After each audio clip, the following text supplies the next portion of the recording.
Hi guys! So, it's me again. Um, Meron lang kasi akong isa pang gustong i-share sa inyo. No? So, this one is hindi naman sa pagmamayabang, pero konting yabang. Konting yabang lang. Anyway, dahil nga sa successful na pagtangkilik nyo, so kanina sa video no, nakabili na tayo ng Osmo Pocket 3. So, may panlaban na tayo sa mga ibang vloggers or I mean, at least yung video na magagawa natin is magandang malinaw yung mga panood. Eto na nga. So, bukod dito sa camera na to, sa Osmo Pocket 3 combo, meron pa isang gusto namin i-share. Eto siya. We were also able to score another good camera na talagang ginagamit din ng ibang vloggers. And I'll tell you why later kung bakit namin kinuha din tong camera na to, no? Ito ay ang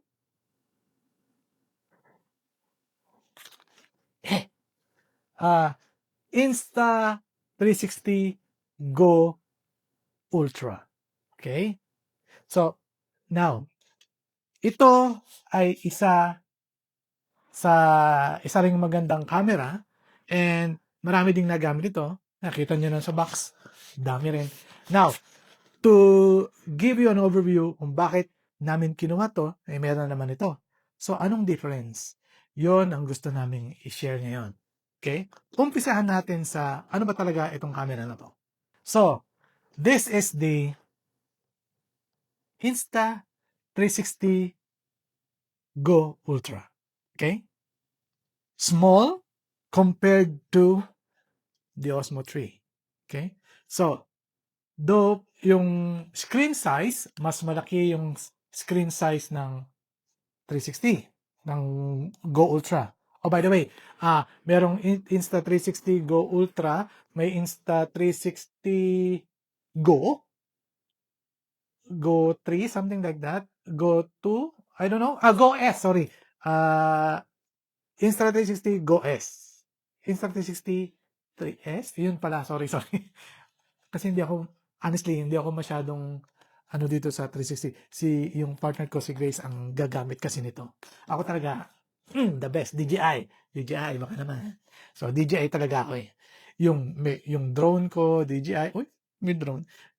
DJI, though yung drone namin is the Mavic Pro, which is the vintage, hindi naman vintage, kalumaan, but it's still the quad drone na ang problema, hindi na actually problema, kapag just to share, dito kami sa Singapore, yung drone dito or pagpapalipad ng drone dito is napakaigpit.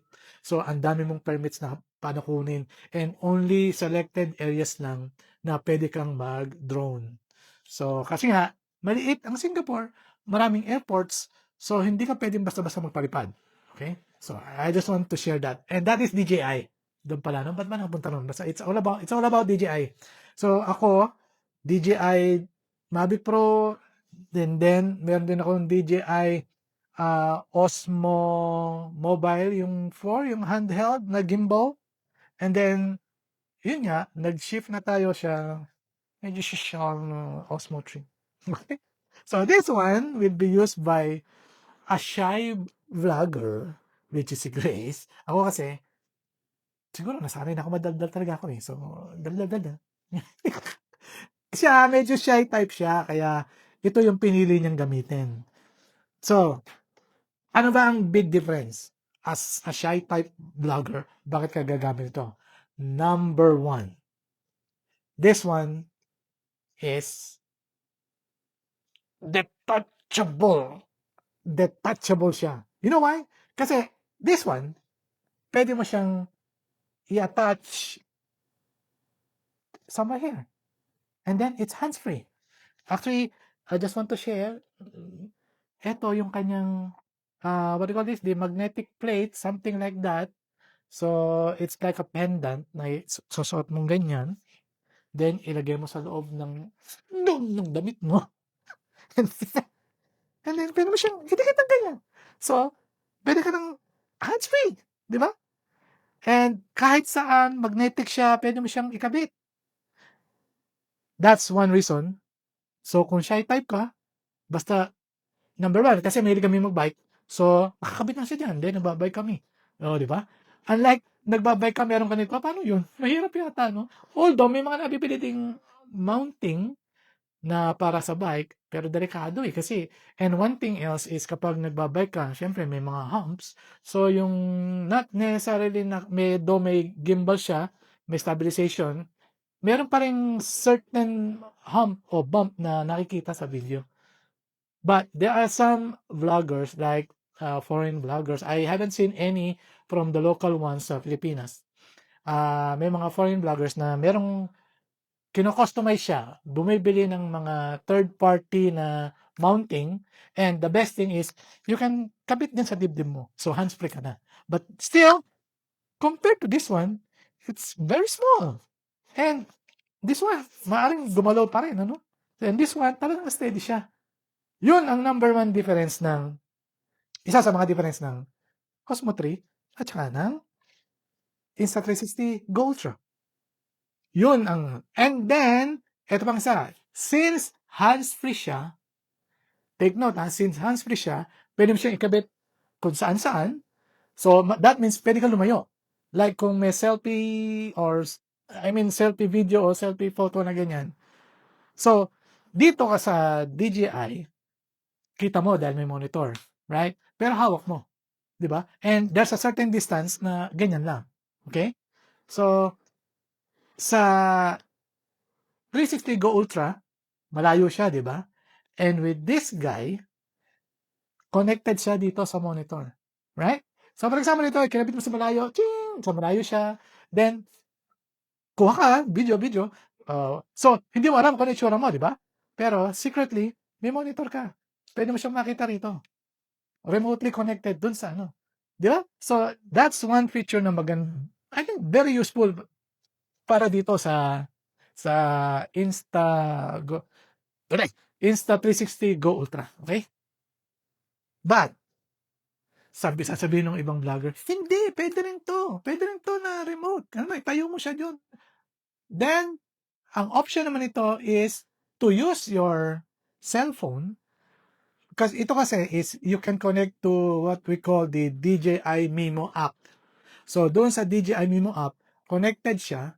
So, nagla-live view camera siya doon sa mismong app. So, yung cellphone mo ngayon, ang hawak mo sa monitor. While this one, this guy, nasa malayo siya, then doon mo siya monitor sa cellphone mo. But still, ang laki, di ba? Ang laki ng cellphone. Compared to a very small one, which is handy. Pwede mo ganyan lang. Di ba? O, slightly, ganyan ka lang. O, then, compared to the DJI Mimo, ang laki, cellphone. So, anyway, again, it's up to the preference of the user. But for us, like the shy type vlogger na si Gracie, etong preferred niya. Okay? So, yun yung mga difference ng dalawang camera na to. Now, with this package, medyo dalawa din yan. For Insta360 Go Ultra, dalawa din yan. May standard package at may creator. In this thing, they call it creator bundle. Okay? Take note of that. Bibigyan ko kayo ng quiz. sa DJI, it is called creator combo. Okay? Sa Insta360 or that brand, it's called creator bundle. Combo, bundle. Bundle, combo. Bundle, combo. Combo, bundle. Okay? Ayan. Now, for the accessories, of course, it's almost the same as the other cameras all around na meron siyang tripod and a selfie stick. Okay? And this one, you can elongate. Ayan, mahaba siya.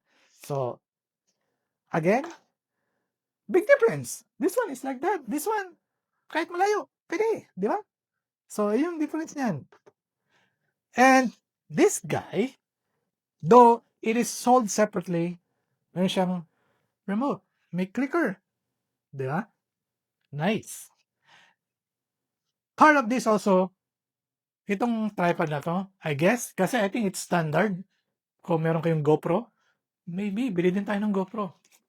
So, yung GoPro, pwede rin kabit dito. So, it's a standard mounting kit, I guess. I'm not really sure because hindi pa ako nakakagamit ng GoPro for okay? So, also, it has this for your hands-free. Di ba nasabi natin, pwede itong hands-free. So, this guy, balik natin sa kanyang dock. Meron siyang kasamang another very useful accessories. Okay? So, this one, para siyang tripod, no? So, ikakapit mo rin siya. But this guy, see? Mayroon siyang sticky part. Pwede mo siyang stick sa wall. Then, you can adjust your camera on whatever preference you want. Hands-free. Di ba?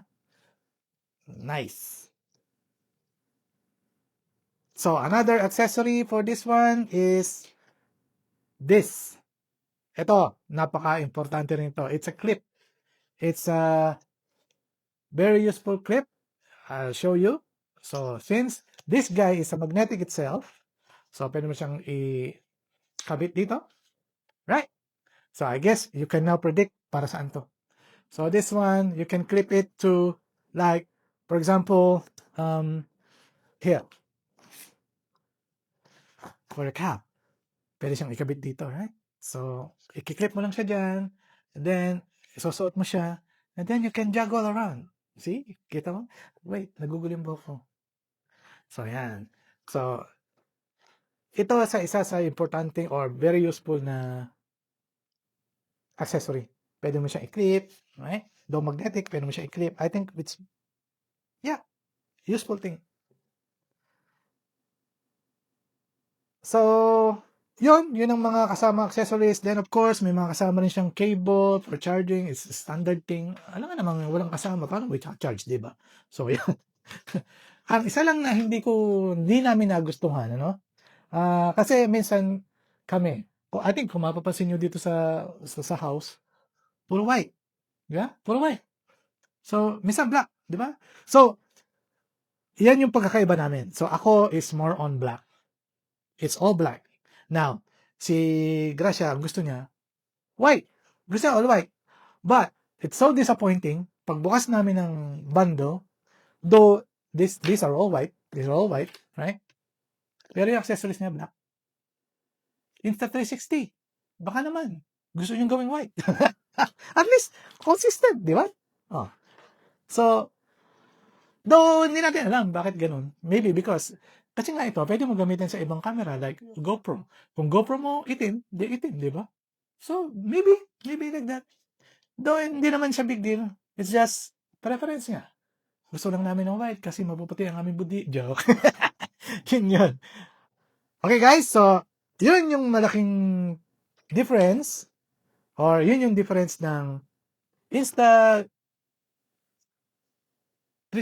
Go Ultra and the DJI Osmo Pocket 3. Ba, parang bias Pag dito, ang ganda ng intro. Pag dito, ganun lang. DJI Osmo Pocket 3. Ma-DJI kasi ako eh. DJI, baka naman. Okay? So, it's up to you guys. So, you go for DJI or you go for Insta360.